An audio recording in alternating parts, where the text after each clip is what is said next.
नमस्कार दोस्तों, स्वागत है आप सभी का मेरे चैनल ई लर्निंग क्लासेस में।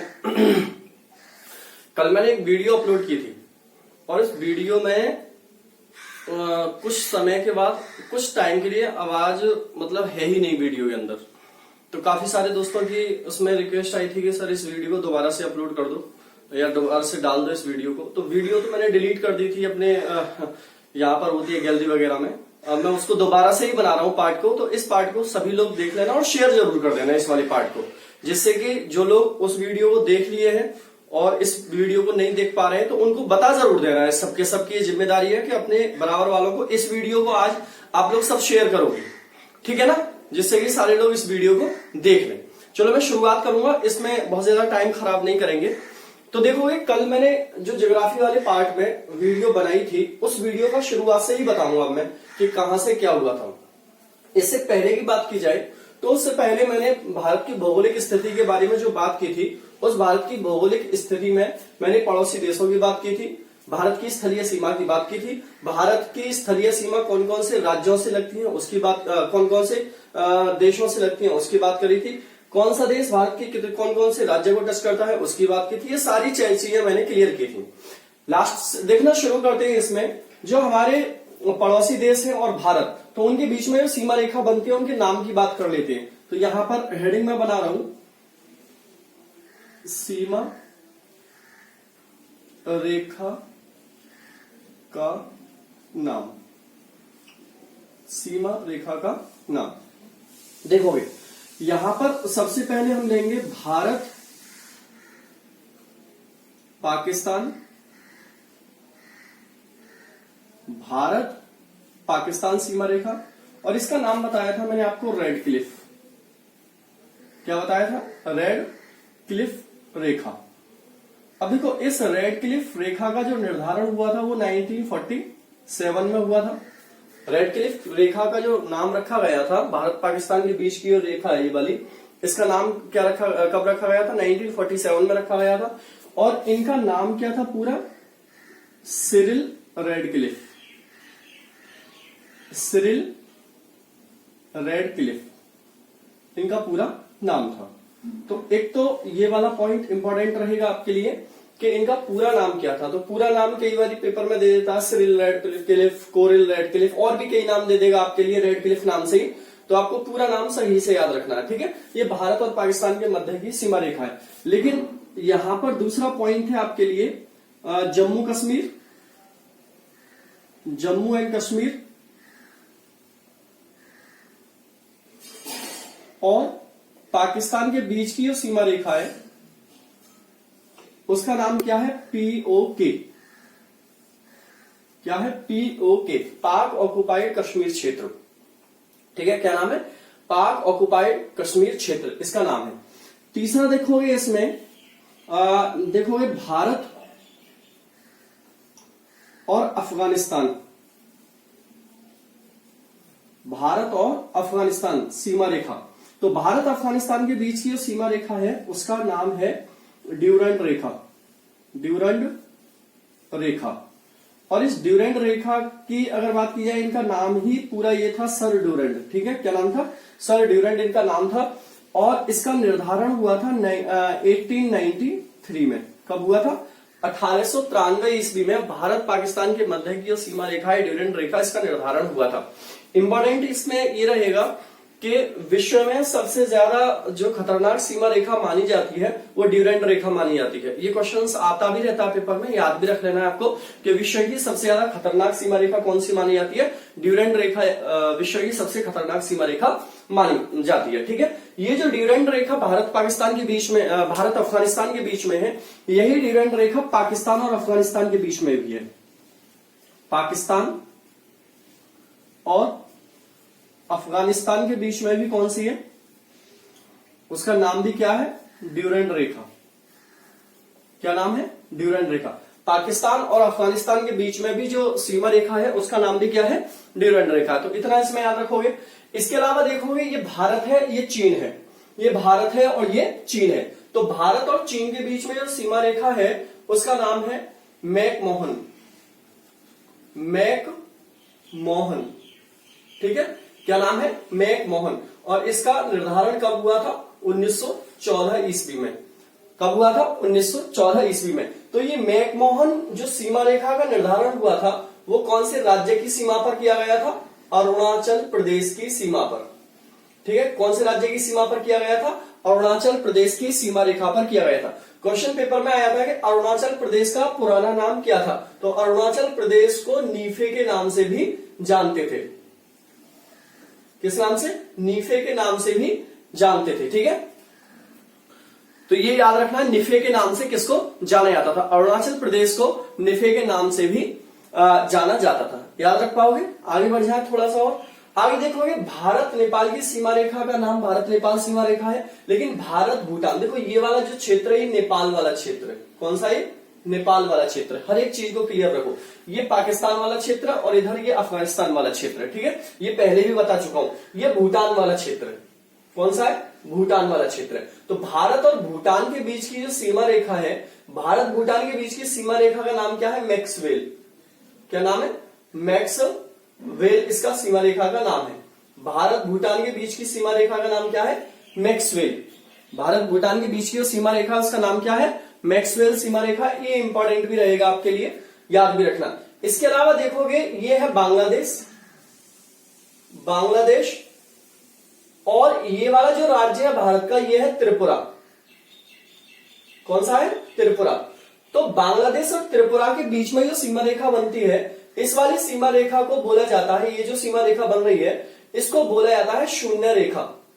क्या बोला जाता है? शून्य रेखा या जीरो लाइन के नाम से इसको जाना जाता है। लेकिन भारत बांग्लादेश के बीच में सीमा रेखा का ऐसा कोई नाम नहीं है। ठीक है, तो शून्य रेखा इसको बोला जाता है। एक तो ये याद रखना है। भारत म्यांमार के बीच में जो नेचुरल लाइन बनती है, प्राकृतिक सीमा बनती है, उस प्राकृतिक सीमा का नाम है अराकान योमा। Arakan Yoma. क्या नाम है? Arakan Yoma. भारत और म्यांमार के बीच में सीमा रेखा बनती है, उसका नाम क्या है? Arakan Yoma. तो ये हमारी बाउंड्री लाइंस हो जाती हैं जो हमने पढ़ी है आपको स्थलीय सीमा के अंदर के कौन कौन से देश भारत से टच हो रहे हैं, स्थलीय सीमा भारत के साथ साझा करते हैं, सात देश भारत के साथ स्थलीय सीमा साझा कर रहे हैं, तो उनकी बाउंड्री लाइंस के नाम क्या है? एक तो मैंने ये बताया था। ठीक है, इसके अलावा देखोगे आपसे क्वेश्चन पूछ लेगा कि बताइए भारत की उत्तर से लेकर दक्षिण तक की पूरी लंबाई कितनी है और भारत की पूरब से लेकर पश्चिम तक की पूरी लंबाई कितनी है? तो उत्तर से दक्षिण तक की लंबाई कितनी है? 3214 किलोमीटर। ठीक है, और पूरब पश्चिम से पूरब तक की कितनी है? 2933 किलोमीटर। ठीक है, कितनी है? 2933 किलोमीटर पूरब से पश्चिम तक की भारत की लाइन है। एक ये पॉइंट है, आपको याद रखना है। ओके, आगे बढ़ू थोड़ा सा और। इसके अलावा देखोगे भारत के आपसे अक्षांशीय और देशांतरीय विस्तार पूछता है कि भारत का विस्तार बताइए कितना है, अक्षांशीय कितना है और देशांतरीय कितना है। बहुत इंपॉर्टेंट पॉइंट रहेगा। थोड़ा सा मैं इसको रफ करता हूं, आप लोग स्क्रीनशॉट ले लिया करो साथ के साथ।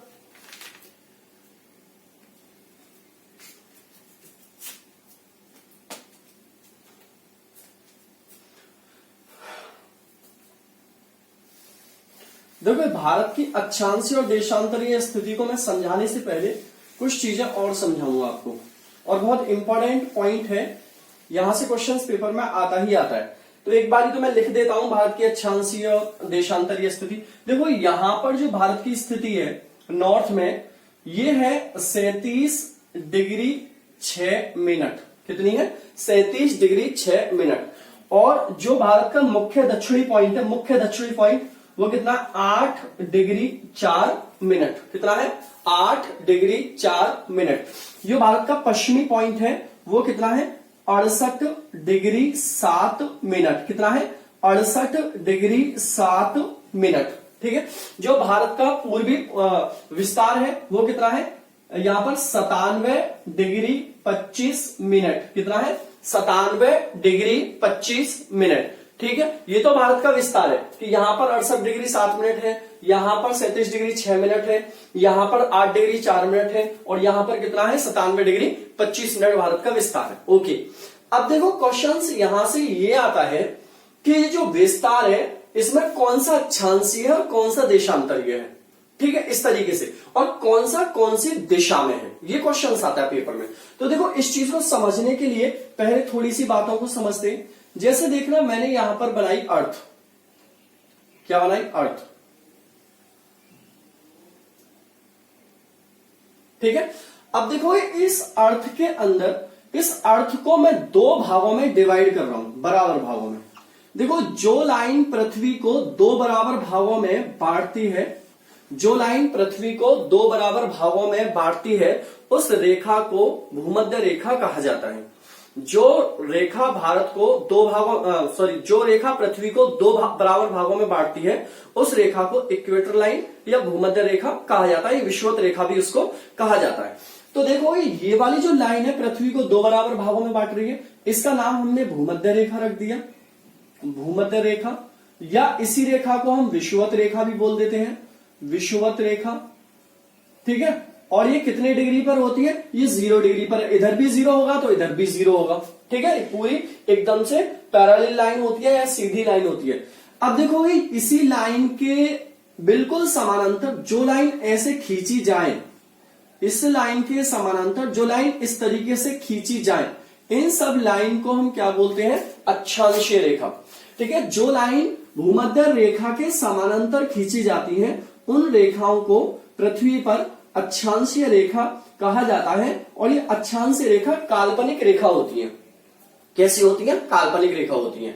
अब देखो ये 0 डिग्री से ऊपर बढ़ूंगा तो ये एक एक डिग्री करके यहां पर हर डिग्री पर एक लाइन है, तो ऐसे करके यहां पर कितने डिग्री तक पहुंचती है, नॉर्थ में 90 डिग्री पर, नॉर्थ पोल पे 90 डिग्री, ऐसे ही साउथ पोल पर कितनी हो जाती है, 90 डिग्री।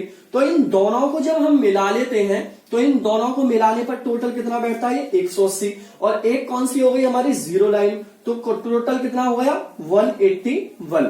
मैंने ये भी बताया था आपको जो वीडियो थी कि बहुत सारे जब पढ़ाते हैं लोग तो इसको पढ़ाने में 179 भी बताते हैं, ठीक है। बहुत सारे लोग 180 भी बताते हैं। 170 बताने वाले लोग इस बात का लॉजिक यूज करते हैं कि जो 90 डिग्री पर पोल्स वाली लाइन है, एक्चुअल में वो लाइन नहीं है, वो उस लाइन को काउंट नहीं करते, क्योंकि यहां भी एक पोल्स वाली लाइन है, यहां भी एक पोल्स वाली लाइन है, ये इसको काउंट नहीं करते, इसलिए 179 ले लेते। जो लोग 180 पढ़ाते वो इक्वेटर लाइन को ही छोड़ बैठते, ठीक है।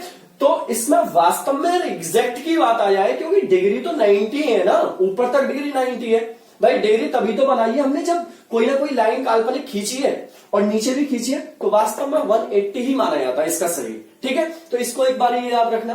तो देखा इसी तरीके से, एक तो ये हो गया दूसरा। अब दूसरा पॉइंट क्या है इसमें कि इस पृथ्वी में ये सही नॉर्थ पोल है और ये साउथ पोल है, और नॉर्थ पोल से आपको पता है कि हमने एक 0 डिग्री से होकर, ध्यान से सुनना, 0 डिग्री से होकर एक हमने टाइम जोन लाइन खींची है जो लंदन से होकर जा रही है, ग्रीनविच शहर से होकर। ग्रीनविच एक जगह है, वहां से होकर जा रही है, मैं पूरा पढ़ाऊंगा इसको आगे क्लास में कभी लूंगा तो एक ग्रीनविच शहर से होकर जा रही है, इस लाइन को हम टाइम जोन लाइन बोलते हैं। तो जो लाइन टाइम जोन लाइन होती है वो सीधी पोल्स से आती है और दूसरे पोल्स पर आके मिल जाती है, जबकि अक्षांशीय रेखा जो होती है वो इस तरीके से पैरेलल चलती है। तो ऐसी लाइन जो एक पोल से आकर दूसरे पोल्स पर मिल जाए, उन लाइंस को हम देशांतरीय या लॉन्गिट्यूड लाइन कहा जाता है, जबकि अक्षांशीय रेखाओं को हम लैटिट्यूड लाइन के नाम से जानते हैं, ठीक है। अक्षांशीय रेखाओं को लैटिट्यूड और लॉन्गिट्यूड किसको कहा जाता है, देशांतरीय रेखाओं को कहा जाता है। अब देखो देशांतरीय रेखा, जैसे यहां पर ये देशांतरीय रेखा ये है, तो इसके साइड में इधर इसको लगा के पूरा इधर 180 है पूरा, ठीक है, और इधर साइड में भी कितनी है, 180 है, तो टोटल मिला के कितनी है, 360 है। मतलब यहां पर जो डिग्री बनेंगी वो कितनी बनेंगी, 360 डिग्री बनेगी, ठीक है। और यहां पर कितनी बन रही है, 181 बन रही है, ठीक। अब देखो मैं समझाने वाला क्या हूं आपके लिए, वो सारी चीजों को समझो। इसको मैं रफ करता हूं, समझ लेना भाई, बहुत इंपॉर्टेंट पॉइंट समझा रहा हूं मैं आपके लिए। जैसे अभी मैंने आपको पृथ्वी पढ़ाई थी, पृथ्वी का मैंने आपको मैपिंग की थी, तो मैं इसमें ये बताना चाह रहा था आपको इसके थ्रू कि जैसे ये मान लो पृथ्वी है और इस पृथ्वी पर मैं इक्वेटर लाइन डाल देता हूं ऐसे 0 डिग्री पर, और एक लाइन में इधर से डाल देता हूं 0 डिग्री पर, ठीक है, देशांतरीय रेखा। तो ये पूरी पृथ्वी मैंने 4 क्वाड्रेंट में डिवाइड कर दी, कितने क्वाड्रेंट में? 4 चतुर्थांश जिसको बोलते हैं डिवाइड कर लिए। इसमें पहला चतुर्थांश इसको मान लेते, दूसरा चतुर्थांश इसको मान लेते, थर्ड क्वाड्रेंट इसको मान लेते और फोर्थ क्वाड्रेंट इसको मान लेते। 4 क्वाड्रेंट बन गए। अब यहीं से क्वेश्चन आता है कि बताइए भारत कौन से क्वाड्रेंट में यहां पर? तो भारत जो पड़ेगा आपके लिए पहले क्वाड्रेंट में, यहां पर है भारत जो होगा वो पहले क्वाड्रेंट में यहां पर होगा इस तरीके से। अब देखोगे इक्वेटर लाइन से इस चीज को हम मेजर करते हैं। इक्वेटर लाइन का नीचे वाला पार्ट दक्षिण और इक्वेटर लाइन का ऊपर वाला पार्ट उत्तर, या ऊपर वाले इस वाले देखो ये वाला जो इक्वेटर लाइन से ऊपर जो बन रहा है ये क्या बन जाता है? सेमी सर्कल, सेमी स्फीयर बन जाता है, अर्धगोला बन जाता है। तो ऊपर वाले को हम क्या बोल देते हैं? सही ना, अर्धगोला बोल देते हैं। क्या बोलते हैं इसको? नॉर्थ हेमिस्फीयर बोल देते हैं। और नीचे वाले को क्या बोलते थे? साउथ हेमिस्फीयर बोल देते हैं। इसी तरीके से बोला जाता है। तो देखोगे ये उत्तर वाला भाग, मतलब भारत इक्वेटर लाइन के किधर है? उत्तर में। एक तो ये बात क्लियर हो गई, दक्षिण में नहीं है, ठीक है। दूसरी बात, अगर ये नॉर्थ है, ये साउथ है, ये ईस्ट है और ये वेस्ट है, तो देखोगे ये वाली जो डायरेक्शन होगी, अब ये वाली जो डायरेक्शन होगी वो क्या होगी? इन दोनों के बीच की डायरेक्शन होगी ना, नॉर्थ और ईस्ट के। तो ये क्या हो जाती है? North east. अगर भारत यहां पर है तो एग्जैक्ट लोकेशन क्या हो गई भारत की? नॉर्थ ईस्ट हो गई। पृथ्वी पर भारत की लोकेशन क्या है? उत्तर पूरब। क्या है? उत्तर पूरब भारत की दिशा में। ओके, ठीक है। आगे बढ़ते हैं, इसी को लेकर थोड़ा सा और समझेंगे इसमें। और क्या है कि मैं समझा क्या रहा हूं। अब देखोगे कि भारत अगर यहां पर है तो इसके ऊपर से 23.5 डिग्री पर भी लाइन होगी और इसके नीचे भी 23.5 डिग्री पर होगी, क्योंकि 0 से 90 तक यहां जा रहे हैं और 0 से 90 तक यहां जा रहे हैं। एक एक इधर बढ़ रहा है और एक एक इधर बढ़ रहा है, तो दोनों 23.5 हुआ। तो यहां पर जो 23.5 डिग्री पर लाइन है उत्तर में, इक्वेटर लाइन के उत्तर में जो 23.5 डिग्री पर लाइन है उसको बोलते हैं कर्क रेखा, ट्रॉपिक ऑफ कैंसर। क्या बोलते हैं? Tropic of cancer. और इक्वेटर लाइन के जो दक्षिण में लाइन है 23.5 डिग्री पर उसको बोलते हैं मकर रेखा, ट्रॉपिक ऑफ कैप्रिकॉर्न। ठीक है, इसको बोलते हैं 23.5 डिग्री पर है, ये भी तो ये कर्क रेखा। तो भारत से होकर कौन सी जा रही होगी? ऑब्वियसली भारत उत्तर में है तो भारत से होकर कौन सी जा रही है? कर्क रेखा जा रही है। ठीक है, जा रही है। और कर्क रेखा कितने डिग्री पर है? 23.5 डिग्री पर है। समझना चीजों को मैं कहां ले जा रहा हूं। अब देखो मैंने क्या बोला कि 0 डिग्री से एक एक करके बढ़ा हुआ, 1 2 3 4, तो यहां पर 23.5 डिग्री आया होगा, यहां पर भी 23.5 डिग्री होगा। क्लियर? ऐसी करके फिर आगे बढ़ूंगा तो यहां पर कितना आ जाएगा? 90 डिग्री आ जाएगा। ओके, समझना इस बात को। मतलब यहां से यहां तक की जो डिग्री है और फिर यहां से यहां तक की डिग्री है वो कितनी होंगी? अधिकतम 90। ऐसे यहां से यहां तक की डिग्री, यहां से यहां तक की डिग्री भी कितनी हो सकती है? अधिकतम 90 हो सकती है, इससे ज्यादा नहीं हो सकती। अब एक बात बताओ, जब सीधा सीधा इस तरीके से विस्तार 90 से ज्यादा नहीं हो सकता यहां पर, और इस वाले की बात करो और इस वाले की बात करो, तो अगर देखा जाए उस रेफरेंस में तो ये लाइन तो सीधी है इस तरीके से, तो भारत से होकर ऐसी तो जारी होगी कोई लाइन। तो ये वाला विस्तार 68.5 हो गया और ये वाला 97.5 हो गया। तो ये 97.5 कहां से आ गया यहां पर? भाई अक्षांशीय रेखा में तो 90 डिग्री से ज्यादा नहीं बैठ रहा है। बैठ रहा है क्या? नहीं बैठ रहा ना। तो ये 97.5 कहां से आ गया? ये इसलिए आया दोस्तों 97.5 कि ये जो विस्तार है ना, ये वाला 68 डिग्री 7 मिनट और 97 डिग्री 25 मिनट, ये अक्षांशीय विस्तार नहीं है। ये कैसा विस्तार है? देशांतरीय विस्तार है। कैसा विस्तार है? देशांतरीय विस्तार है। कि मतलब पृथ्वी होगी, भारत पूरी पृथ्वी और भारत से होकर ये ऐसे करके लाइन जारी होगी, ये देशांतरीय ऐसे करके लाइन जारी होगी, ये ऐसे करके। मतलब ये 97.5 डिग्री 25 मिनट से जारी होगी और ये 68 डिग्री 7 मिनट से जारी होगी लाइन, ऐसे करके विस्तार है। तो याद रखना हमेशा कि ये जो विस्तार है ना, ये वाला जो विस्तार है, ये वाला विस्तार, ये अक्षांशीय विस्तार है। पहली बात तो ये याद रखना। दूसरी बात ये याद रखना कि इस लाइन के अकॉर्डिंग हमने बताया कि भारत यहां पर है, मतलब ये। तो इस लाइन के अकॉर्डिंग देखोगे तो भारत कौन सी दिशा में? ईस्ट में। और इस लाइन के अकॉर्डिंग देखोगे तो भारत कहां पर है? नॉर्थ में। भाई इस लाइन के अकॉर्डिंग देखूं तो भारत किधर है? ईस्ट में। तो ये वाला जो विस्तार देखोगे वो इस लाइन के इधर ही तो जा रहा है ऐसे करके। भाई ये जो विस्तार है भारत की 68 डिग्री 7 मिनट और 97 डिग्री 25 मिनट, इस लाइन की तो इधर है। तो ये वाला विस्तार किधर हो जाएगा? पूरब में। किधर हो जाएगा? पूरब में। और कौन सा हो जाएगा? देशांतर। क्या हो जाएगा? देशांतर। ठीक है ना, लॉन्गिट्यूड। और जबकि यहां पर जो है 8 डिग्री 4 मिनट और 37 डिग्री 6 मिनट की बात की जाए तो देखो 0 डिग्री से बढ़ाऊं तो 8 डिग्री भी पड़ी होगी बीच में, और फिर ऊपर जाऊंगा तो 37 डिग्री भी पड़ी होगी। मतलब बिल्कुल सही है, ज्यादा तो नहीं हो रहा है। ठीक है, तो इसी तरीके से देखोगे कि अगर मैं इससे ऊपर जाऊं, अब इस वाले विस्तार को जब ये इस तरीके से देख रहा हूं, मैं इस तरीके से इक्वेटर लाइन के उसमें देखूंगा रेफरेंस में, तो इक्वेटर लाइन के रेफरेंस में मैं जब इस विस्तार को ऊपर की साइड में देख रहा हूं तो क्या बन जाती है, साइड नॉर्थ बन जाती है। मतलब नॉर्थ में ये विस्तार है 37 डिग्री 6 मिनट, 37 डिग्री 6 मिनट और 8 डिग्री 4 मिनट। ये जो विस्तार है ये नॉर्थ में है और ये कैसा विस्तार है, अक्षांशीय विस्तार है भारत का। कैसा है, अक्षांशीय विस्तार है। बेटा ये पॉइंट इतना इंपॉर्टेंट है कि याद तो आप भले ही कर लोगे लेकिन पेपर में गलत फिर भी करके आ जाते हैं, बहुत गलत होता है ये पॉइंट। तो याद रखो 68 डिग्री 7 मिनट, ये वाला 68 डिग्री 7 मिनट भारत के पश्चिम में, भारत के पश्चिम में, पृथ्वी के पश्चिम में नहीं, भारत के पश्चिम में 68 डिग्री 7 मिनट और 97 डिग्री 25 मिनट। ये अर्थ के अगर रेफरेंस में देखोगे पूरब में देशांतरीय विस्तार है। 8 डिग्री 4 मिनट 37 डिग्री 6 मिनट अर्थ के रेफरेंस में उत्तर में अक्षांशीय विस्तार है। हो गया क्लियर पॉइंट। मुझे नहीं लगता है कि अब इसके बाद आपको अपनी जिंदगी में कभी इस क्वेश्चन को लेकर समस्या आएगी, नहीं आएगी ना। क्लियर हो गया पॉइंट, समझ में आ गई बात। आगे बढ़ते हैं, इसको लेके थोड़ा सा और आगे बढ़ जाते हैं। ठीक है, नोट कर लेना भाई, भारत का ये विस्तार नोट कर लेना। ठीक है, नोट कुछ नहीं करना, बस इस तरीके से देखो, बहुत शॉर्ट में बनाया करो नोट्स भी, इस तरीके से बनाओ भारत को ऐसे, ये वाला यहां पर 37 degree 6 minute, 8 degree 4 minute, 68 degree 7 minute और 97 डिग्री 25 मिनट। बस हो गया खत्म। इस तरीके से लिखना है आपको समझ में आ जाएगा। ठीक है, अब देखो, जैसे मान लो अभी आपको वहां पर नहीं दिख रहा होगा तो मैं यहां पर समझा रहा हूं इस चीज को।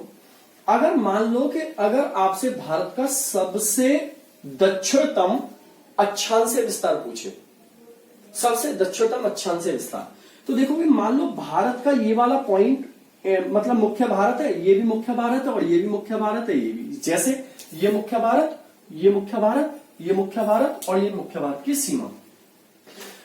तो इसके अलावा भी तो भारत है, यहां पर भी भारत है लक्षद्वीप के रूप में और यहां पर भी भारत है अंडमान निकोबार द्वीप के समूह के रूप में। तो अंडमान निकोबार द्वीप समूह वाला जो पॉइंट है हमारे मुख्य पॉइंट से नीचे है। ठीक है, मतलब भारत का जो सबसे दक्षिणतम बिंदु है वो इस पॉइंट से नीचे जाता है यहां पर, और यहां पर जब जाता है तो यहां पर ये बड़ी सी जगह है, इसको ग्रेट निकोबार बोलते हैं। क्या बोलते हैं, ग्रेट निकोबार बोलते हैं। अभी आगे मैं और समझाऊंगा इस बात को, जब पूरा नीचे वाला मैप पढ़ेंगे तो मैं इसको ऊपर बना के थोड़ा सा क्लियर करूंगा सारी चीजों को, अभी मैं कुछ बताने के लिए समझा रहा हूं। तो ग्रेट निकोबार सबसे नीचे पॉइंट है, मतलब इससे भी 8 डिग्री 4 मिनट से भी नीचे है, तो वहां पर भारत का जो विस्तार है वो 6 डिग्री 4 मिनट है। कितना है, 6 डिग्री 4 मिनट। भाई इससे नीचे होगा तो इक्वेटर लाइन की तरफ जा रहे हैं ना हम, इक्वेटर लाइन की तरफ जाएंगे तो डिग्रियां घट रही होंगी ना। और भाई इक्वेटर लाइन से ही तो ऊपर की तरफ आए ना हम, इक्वेटर लाइन भारत के नीचे ही तो है, तो मैं उसी के पास तो चला गया। और तो 6 डिग्री 4 मिनट भारत का सब यहां पर है ग्रेट निकोबार में। और ये जानते ही हो आप, ये पॉइंट कौन सा है, इंदिरा पॉइंट है। आगे इसको और पढ़ाने वाला हूं तो इसको याद रखना, सबसे दक्षिणतम भारत का अक्षांशीय विस्तार कितना है, 6 डिग्री 4 मिनट। क्लियर है, आगे बढ़ जाए थोड़ा सा और। अब देखो, इसके अलावा देखोगे दोस्तों कि क्वेश्चंस क्या आता है आपसे, बताइए भारत के सबसे अंतिम बिंदु कौन कौन से हैं, भारत के सबसे अंतिम बिंदु कौन कौन से हैं। तो देखो भारत के अंतिम बिंदु की बात की जाए, जैसे मैप के थ्रू मैं यहां पर फिर से वही बना के समझा देता हूं, आपको दिखता रहेगा। तो देखो ये नॉर्थ है, जैसे ये वाला पॉइंट है, ये वाला मैंने यहां पर बना लिया नॉर्थ, जैसे ये वाला है मुख्य भारत साउथ, और ये वाला है आपका वेस्ट, और लास्ट वाला वहां पर ये ईस्ट है। तो भारत का सबसे उत्तरी बिंदु है जिसको बोलते हैं इंदिरा। देखो मैंने कल भी बताया था, इसको कोल बोलते हैं, काफी लोग बोलते हैं, मैं भी पढ़ा देता हूं, ऐसी बात नहीं है, लेकिन वास्तव में कोल ना होकर क्या है, कर्नल है। क्या है ये, इंदिरा कर्नल, पीओके वाले क्षेत्र में रहेगा ये। ठीक है, इंदिरा कर्नल इसका सही नाम है। ये भारत का सबसे उत्तरी बिंदु है। और भारत के मुख्य भूभाग का दक्षिणी बिंदु, मुख्य भूभाग ये बोला है कि ये पूरा एक स्थल खंड है भारत का। ठीक है, भारत का ये कि पूरा स्थल खंड है, क्योंकि अभी मैंने इंदिरा पॉइंट वाला जो बताया था वो इससे भी नीचे है, लेकिन मुख्य भूभाग से वो अलग है, बिल्कुल अलग टूटा हुआ भाग है। तो अभी मुख्य दक्षिणी भारत की बात करेंगे तो भारत का मुख्य दक्षिणी अंतिम बिंदु कौन सा है, कन्याकुमारी। कौन सा है, कन्याकुमारी। और इस कन्याकुमारी को हम केप कोमोरिन भी बोलते हैं, केप कोमोरिन भी बोलते हैं। और ये है कहां पर, तमिलनाडु में। कहां पर है, तमिलनाडु में। इतना याद रखोगे, कन्याकुमारी जिले में ही है वैसे तो ये। आगे देखो वेस्ट बंगाल की अगर बात करोगे तो वेस्ट बंगाल का जो सबसे अंतिम बिंदु है, सॉरी भारत का जो सबसे पश्चिमी बिंदु है उसका नाम है सर क्रीक। क्या नाम है? Sir creek. ठीक। और ये सरक्रीक जो बिंदु है ये सरक्रीक जिले में ही है और ये सरक्रीक जिला आपका कच्छ के रण में पड़ेगा, या रन ऑफ कच्छ या कच्छ की खाड़ी, कुछ भी बोल सकते हो। कच्छ के रण के जिले में पड़ेगा, ठीक है ना। तो ये सरक्रीक कच्छ के रण में पड़ेगा आपके लिए, तो सरक्रीक सबसे अंतिम बिंदु है। लेकिन इसमें एक और दूसरा अंतिम बिंदु भी आ जाता है, जब सरक्रीक नहीं आएगा तो वो आएगा और उसको बोलते हैं गोहर मोती।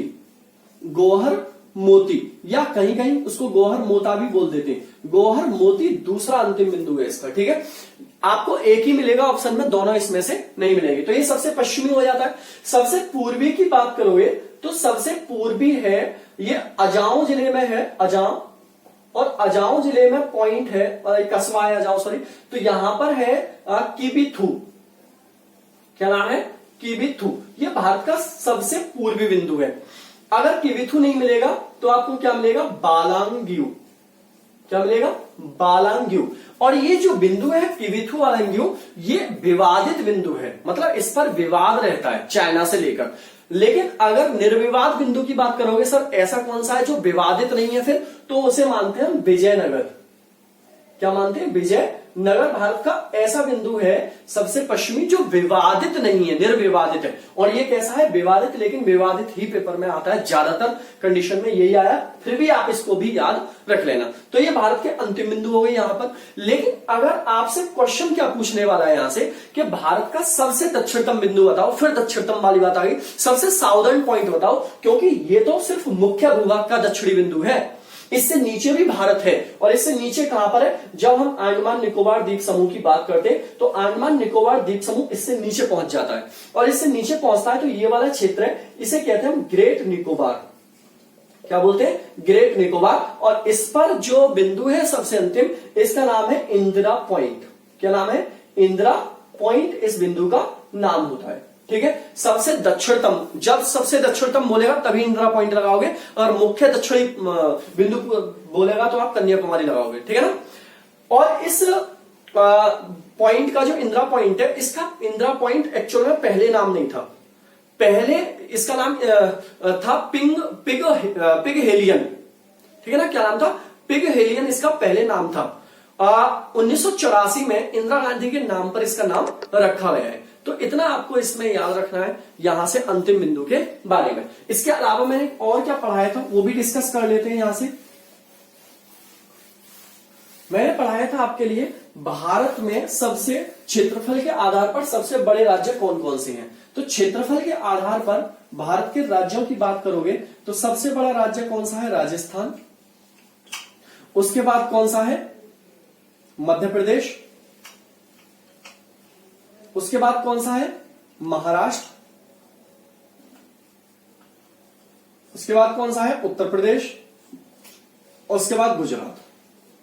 पहले आंध्र प्रदेश भी होता था, लेकिन आंध्र प्रदेश तेलंगाना कटा तो छोटा हो गया है।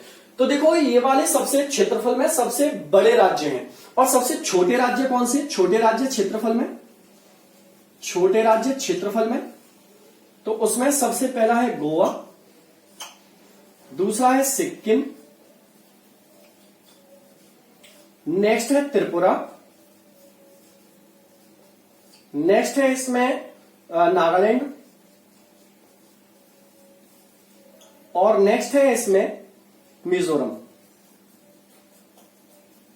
ठीक है, ये सबसे छोटे हैं क्षेत्रफल के आधार पर। 5-5 बता देंगे, पेपर में कभी आ जाए दूसरा तीसरा पूछ ले तो क्षेत्रफल में सबसे बड़े राज्य भारत के 5, क्षेत्रफल में सबसे छोटे राज्य भारत के 5।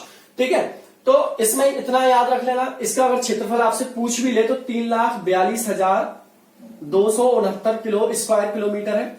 सबसे बड़े का याद रख लेना, सबसे छोटे का याद रखोगे तो 3702। ऐसे गोवा का जरूर याद रख लेना, गोवा का हो सकता है पेपर में आता रहता है। ठीक है, गोवा का 3702 स्क्वायर किलोमीटर, राजस्थान का 3,42,269 किलोमीटर। यूपी वाले यूपी का याद रखना चाहे तो 2.43 2,43,000 के करीब है इसका। ठीक है, तो इतना याद रख पाओगे। सबसे छोटे राज्य कौन कौन से, सबसे बड़े राज्य कौन कौन से। ठीक है, इसके अलावा और क्या याद रखना है?